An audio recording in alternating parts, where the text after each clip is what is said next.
Good evening friends, I am advocate Amit Kumar Gupta. अपने income tax के cases की सीरीज में आज जो केस हम लोग डिस्कस करेंगे उस केस का नाम है director of income tax versus Messrs Mitsubishi corporation. ये केस सुप्रीम कोर्ट ने डिसाइड किया और ये केस सेक्शन 234B के इंटरेस्ट को लेकर के है। इस केस में एसएससी एक नॉन रेजिडेंट कंपनी है जो कि जापान में इनकॉर्पोरेटेड है। किसी इनकम को लेकर के डिपार्टमेंट और एसएससी का डिस्प्यूट था, जिसमें डिपार्टमेंट ने एसएससी के ऊपर टैक्स लायबिलिटी क्रिएट करी और 234B का इंटरेस्ट चार्ज किया। जहां तक कि क्वांटम एडिशन का सवाल था, एसएससी ने उसके लिए अपील नहीं की, लेकिन एसएससी का कहना यह था कि 234B का इंटरेस्ट एसएससी के ऊपर नहीं लगना चाहिए, क्योंकि एडवांस टैक्स की कैलकुलेशन करने के लिए जो टीडीएस पेयर ने हमारा काटना था हमने उसको कंसीडर किया, लेकिन उसने हमारा टीडीएस नहीं काटा, इसके लिए हम जिम्मेवार नहीं है। और ऐसी परिस्थिति में जब पेयर ने हमारा टीडीएस नहीं काटा तो हमारे ऊपर 234B का इंटरेस्ट नहीं लगना चाहिए, क्योंकि section 209 sub section 1 clause D ये कहता है कि advance tax is to be calculated by considering the TDS deductible और collectible।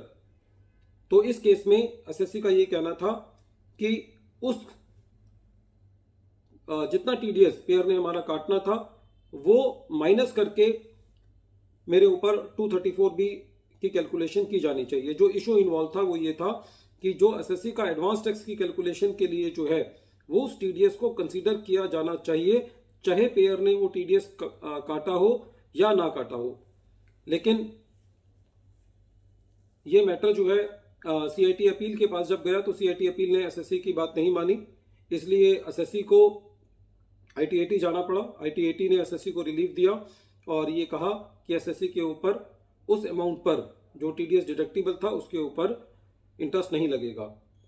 डिपार्टमेंट ने आईटीएटी के ऑर्डर के अगेंस्ट हाईकोर्ट में अपील की और हाईकोर्ट ने भी एसएससी के बात को माना और ये कहा कि टीडीएस वाले पार्ट पे एडवांस टैक्स के ऊपर इंटरेस्ट नहीं लगना चाहिए 234B का।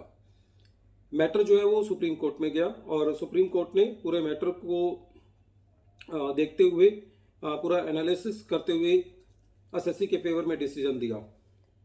फ्रेंड्स, जब हम सेक्शन 209 सबसेक्शन 1 क्लॉज डी को देखते हैं तो सेक्शन 209 सबसेक्शन 1 क्लॉज डी में 1 अप्रैल 2012 से ये प्रावधान स्पेसिफिकली लाया गया कि एडवांस टैक्स की कैलकुलेशन करने के लिए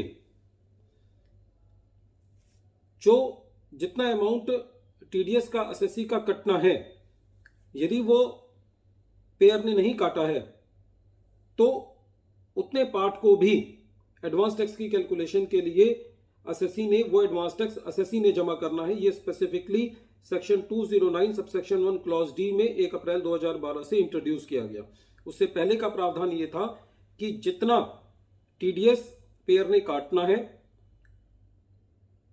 उतना टीडीएस जो है वो एडवांस टैक्स की कैलकुलेशन के लिए माइनस किया जाना चाहिए। लेकिन 1 अप्रैल 2012 से ये प्रावधान आया कि यदि पेयर वो टीडीएस नहीं काटता तो एसएससी को पूरा एडवांस टैक्स जो है वो जमा करना है। उससे पहले एसएससी को जितना टीडीएस काटना होता था पेयर ने, वो टीडीएस जो है वो एडवांस टैक्स के लिए माइनस करना होता था। तो एसएससी का ये कहना था कि जब 1 अप्रैल 2012 से ये कानून लाया गया है तो उससे पहले जो है एसएससी का केस कवर होता है और उन सालों में सारे सालों के अंदर एसएससी से सेक्शन 234B का इंटरेस्ट जो है वो नहीं लिया जाना चाहिए। और एसएससी का ये भी कह रहा था कि जब स्पेसिफिकली कानून में ये नहीं लिखा हुआ कि ये प्रोविजन रेट्रोस्पेक्टिवली लागू है, तो section 209 sub section 1 clause D के अंदर जो चेंज 1 अप्रैल 2012 से किया गया है वो चेंज जो है वो हमारे ऊपर एप्लीकेबल नहीं है, एसएससी के ऊपर एप्लीकेबल नहीं है और एसएससी का जो है उस पार्ट पर इंटरेस्ट नहीं बनता। इस तरीके से एसएससी को सुप्रीम कोर्ट से रिलीफ मिला और एसएससी का सेक्शन 234B का इंटरेस्ट जो है वो माफ हो गया। फ्रेंड्स, ये केस बहुत इंपॉर्टेंट है। कई बार इस केस से जो हमें मेन सीखने को ये मिलता है कि जब हम अपनी लिटिगेशन में होते हैं तो जो फ्रीक्वेंट अमेंडमेंट्स आई होती हैं, कई बार हमको उन फ्रीक्वेंट अमेंडमेंट से हमको ये क्लू मिल जाता है कि हमारे ऊपर वो प्रोविजन लागू है या नहीं है। तो यहाँ पे एसएससी को फ्रीक्वेंट जो सब्सिक्वेंट अमेंडमेंट हुई उससे ये प्ली मिला कि उससे पहले क्या परिस्थिति थी और बाद में क्या परिस्थिति थी। तो एसएससी जो है वो पुराने प्रोविजन से कवर था और उस केस के लिए एसएससी को जितना टीडीएस पेयर ने काटना था वो एडवांस टैक्स की कैलकुलेशन करने के लिए एसएससी माइनस करने के लिए एलिजिबल था और उसका 234B का इंटरेस्ट नहीं लगा। फ्रेंड्स, क्योंकि ये केस हमारी सर्वोच्च न्यायालय ने डिसाइड किया, इसलिए it has become now the law of land for the cases before 1 April 2012. The name of the case is Director of Income Tax versus Messrs Mitsubishi Corporation, and this case has been decided by the Supreme Court of India.